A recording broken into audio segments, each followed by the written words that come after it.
Hello, this is Mark here at Gary's Guitars in Portsmouth, New Hampshire, and I'm here to talk about Reverb being bought by Fender, which isn't actually what's happening. But those are the headlines, and that gets everyone going. So that's the stepping off point. But let's talk about what's really happening here. Let's talk about Reverb history, Fender history. They're coming together. Hold on tight, strap in. This is going to take a minute. We're going to take it back to Servco. Servco Pacific is a majority owner of Fender now, but they're not just regular private equity. They are, they have a bunch of money. They're an investor, but they've been with Fender for a long time. They were a Fender retailer. And when Bill Schultz did the famous employee buyout kind of thing back in 85, I think 84, 85, when they put it together. Everyone,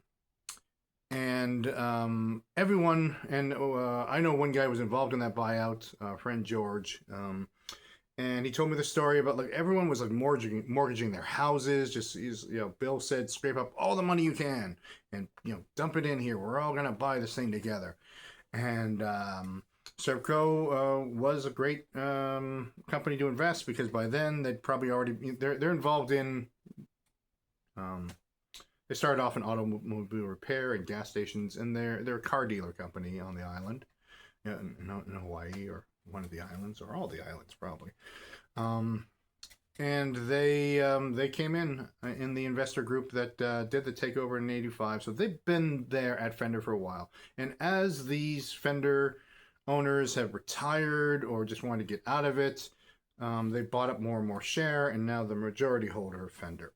So as the majority holder of Fender, they kind of get to run things. They back Fender with money, and Fender has to kind of do what they say and just be profitable is the way of. So even though I'm constantly saying how private equity is destroying retail in America, and it's true, here's a company that I don't think has destroyed Fender, and I don't think is going to destroy Reverb. Now, it's also a partnership. It's not just Fender buying Reverb. Servco and this other company called Creator Partners. They are also an investor in Fender, I do believe. They provide equity to Fender, so they have a previous relationship with Servco. And they're also, their CEO at least, has a background in SoundCloud. SoundCloud's still around. but also a bunch of other music industry companies. And they're in a decent position. So they put together some money and they made an offer, so Etsy owned Reverb most currently, and they either put out the word they were looking to get rid of it, or they were approached by this consortium, and they said yes. I'm gonna bet they wanted to get out of it because Etsy was very successful with Etsy. Now Reverb, let's just talk about Reverb history. Reverb came out of nowhere, and they rubbed eBay's face in the dirt, and eBay was a Goliath before Amazon and before before Amazon was huge and sold everything. Back when Amazon was selling books, eBay was moving a lot of stuff, and in a way that like kind of Amazon and others kind of latched onto, getting third-party providers to buy and sell things and just taking that little percentage. That's kind of what Amazon does a lot of times. And all these, so eBay got their face rubbed in the dirt by Reverb. Reverb came around, run by musicians and music lovers. Let's make a site only for trading gear and selling gear. And let's charge half as much as eBay because you don't have to charge what eBay charges to make this work. And they made it work, and it was pretty cool. So cool that they got an offer to sell out. And they did, because I'd sell out for that kind of money. We're talking millions here, folks. So they sold out to Etsy. Etsy kind of started off as a crafting where you could sell your handmade goods, and then turned into a bit of an Alibaba kind of just reselling Asian-made goods, and is a big mess now. It's is I think, but they ran Reverb. They wanted to squeeze some money out of it, so they raised fees. Reverb is not a seller centric. They're buyer centric, meaning they're making their money off the sellers. The sellers are the customers, and the buyers are not the customers. So they weren't reluctant to raise fees and make selling just not as advantageous in some ways. People complained about it. Now, here comes this new Fender, acquisition. How's that going to affect things? Some people, there's kind of two camps when you're Googling this stuff. Some people say, "Oh, this is great. Fender knows musical instruments, and they're buying this company, and they're going to be so nice. They're going to lower the fees back to where they were.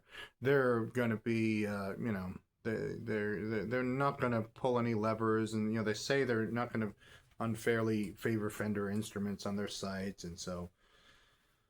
I don't know if that's so true. However, the opposite of that has been going around as well. Fender is going to come in here and ruin this even further, and I don't believe that's true either. So, what's going to happen? Something in the middle. So I think Fender. I don't know how directly the Fender leadership will be in the Reverb.com thing, but all these companies, they're going to come in and they're going to make some changes where necessary. They're going to want to become more profitable right away so they can pay the people who are paying them, and they get loans to pay off and all this stuff. They get a feeling that they can make something happen. Let's remember when Gibson's strategy was buying up a lot of stuff maybe 15 years ago, and that put them into bankruptcy, or it really nearly ruined Gibson. They bought all sorts of stuff. This is just kind of another little bit of inside baseball thing. Martins from Blue told me that he sold Blue to Gibson, and then he bought it back for a fraction of what he sold it for, and they sold it again. So, Fender bought Blue microphones. Gibson bought Blue microphones at that time, and they did nothing with. They just ruined the company. So, buying up a bunch of related industry things isn't necessarily the way to fix your business or anyone else's business. So, I hope that's not kind of what they're doing, but maybe it is. And it is merger time, it is acquisition time. And to acquire something that exists, rather than take the chance of building it yourself, is a great way to get ahead of the market. So, Fender isn't doing this necessarily to be your friend. They're our friends, I think, but are they? Yes, they are our friends. But they also, they're doing this for business reasons, but their business reasons may just be to get themselves ahead in the marketplace, to put themselves and their instruments in every hands, it should be their goal, really. Now, people at Fender play all sorts of guitars, and it's from what I know of the people at Fender, they're music lovers. You have to be to work in this business, and they want something good to happen, and maybe something will. So, to wrap it up, yes, it's private equity coming in, but it's our friends. Maybe we'll see how that happens. What will change at Reverb? There will be changes, but will it become more seller friendly? No. Because the seller is who pays the company, and so they will charge sellers as much as possible and then back off maybe a little bit. But they found out that, just go to Reverb. There's way too much stuff for sale. They don't have to lower. There's no reason to lower fees. They got all sorts of stuff to sell at these higher fees. So don't look for a return to the Reverb of old, but also don't look for something really terrible to happen. All these companies seem to be, Fender themselves, and then Servco and Creator Partners, on a bit of reading, they all seem to be decent enough companies. So let's hope.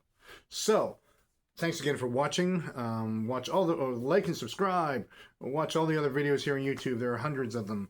And find us on Instagram and Facebook, and we'll talk to you soon.